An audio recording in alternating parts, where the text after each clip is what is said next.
जय हिंद दोस्तों, किरण history channel में आपका स्वागत है। जी हाँ दोस्तों, हम आज एक ऐसे योद्धा के बारे में बात करने जा रहे हैं जिन्होंने अपने निडरता और साहस के दम पर भारत में मुगल शासन को हिलाकर हिंदवी स्वराज्य की स्थापना की। जी हाँ दोस्तों, हम बात कर रहे हैं छत्रपति शिवाजी महाराज के बारे में। छत्रपति शिवाजी महाराज को भारतीय इतिहास में सबसे लोकप्रिय योद्धा कहा जाता है। महाराज का पूरा नाम शिवाजी राजे शाहजी राजे भोसले, पिता का नाम शाहजी राजे भोसले और माता का नाम जीजाबाई भोसले। शिवाजी महाराज का जन्म 19 फरवरी 1630 में पुणे में स्थित शिवनेरी किले में हुआ था। शिवाजी महाराज के जन्म से पहले भारत में मुगल शासन मजबूत था। इसमें बीजापुर के आदिल शाह सुल्तान था और अहमदनगर में निजाम शाह सुल्तान था, जो एक बहुत क्रूर शासक थे। महाराज के पिताजी शाहजी राजे आदिल शाही दरबार में उच्च पद पर कार्यरत थे। दरबारी कामकाज की वजह से उन्हें हमेशा परिवार से दूर रहना पड़ता था। ऐसे में शिवाजी महाराज के पालन पोषण की जिम्मेदारी माता जीजाबाई के ऊपर आ गई थी। माता जीजाबाई शिवाजी महाराज को बचपन से ही रामायण, महाभारत, साधु संत और वीर योद्धाओं की कहानियाँ सुनाया करती थी। माता जीजाबाई खेल खेल के बहाने शिवाजी महाराज से युद्ध लड़ना, तलवार चलाना और युद्ध नीति सिखाया करती थी। इसलिए जीजा माता को शिवाजी महाराज का प्रथम गुरु कहा जाता है। बचपन से ही शिवाजी महाराज एक निडर लड़ाकू योद्धा बन गए। शिवाजी महाराज ने अपने आसपास के गांवों से किसानों को, अपने उम्र के दोस्तों को एकत्र और संगठित किया, अपने देश और अपनी मिट्टी की अहमियत बताई और मुगल शासन की गुलामगिरी को नकारात्मक सोच कहा। उनमें इतना साहस भर दिया कि वो आगे चल के शिवाजी महाराज की सेना कहलाई।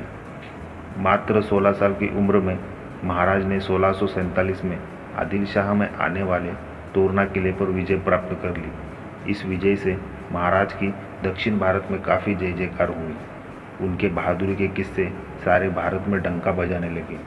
यही साल में महाराज ने सिंहगढ़ यानी आज का कुंडाना और पुरंदर के किलों पर भी विजय प्राप्त कर ली। शिवाजी महाराज की बढ़ती लोकप्रियता को देखकर आदिल शाह आग बबूला हो गया और उसने शिवाजी महाराज को बंदी बनाने का हुक्म दे दिया। शिवाजी महाराज तो कभी उसके हाथ आए नहीं। जब शिवाजी महाराज को नहीं पकड़ पाया तो आदिल शाह ने महाराज के पिताजी शाहजी राजे को बंदी बना लिया। कुछ दिनों बाद शिवाजी महाराज ने अपनी शक्ति और युक्ति के दम पर आदिल शाही से अपने पिताजी को भी छुड़वा लिया। अब तक शिवाजी महाराज का डर मुगल शासन में फैल चुका था। कोई भी शिवाजी महाराज से लड़ना नहीं चाहता था। ऐसे में एक सेनापति खड़ा हुआ जिसका नाम अफजल खान था। वो 10,000 की सेना लेकर महाराज पर आक्रमण करने निकल पड़ा। उस वक्त शिवाजी महाराज प्रतापगढ़ किले पर थे। अफजल खान ने सुलह करने के बहाने शिवाजी महाराज को धोखा दे दिया। गले मिलकर शिवाजी महाराज के पीठ पर खंजर से वार किया। महाराज पूरी तैयारी में थे, इसलिए उन पर वार का कोई असर नहीं हुआ। फिर शिवाजी महाराज ने अपना खंजर निकाला और अफजल खान के पेट में घुसा दिया। खान की वही मृत्यु हो गई। अफजल खान को उसके ही जाल में फंसा दिया। ऐसी थी शिवाजी महाराज की युक्ति। आगे चलकर शिवाजी महाराज के ऊपर बहुत सारे आक्रमण हुए, पर कोई महाराज के सामने टिक नहीं पाया। शिवाजी महाराज के कार्यकाल में कभी किसी गरीब पर, किसान पर और महिलाओं पर अन्याय अत्याचार नहीं हुआ। यहाँ तक कि युद्ध में दुश्मन पर विजय प्राप्त करने के बाद उनकी महिलाओं को पूरे सम्मान और आदर के साथ उनके घर छोड़ दिया जाता। 6 जून सन 1674 में शिवाजी महाराज का रायगढ़ किले में बड़े ही धूमधाम से राज्याभिषेक हुआ। हिंदवी स्वराज्य की स्थापना की और मराठा साम्राज्य का आरंभ हुआ। 3 अप्रैल सन 1680 में तेज बीमारी होने के कारण शिवाजी महाराज का रायगढ़ किले में निधन हो गया। उनके निधन के बाद उनके ज्येष्ठ पुत्र छत्रपति संभाजी राजे भोसले मराठा साम्राज्य के नए छत्रपति बने।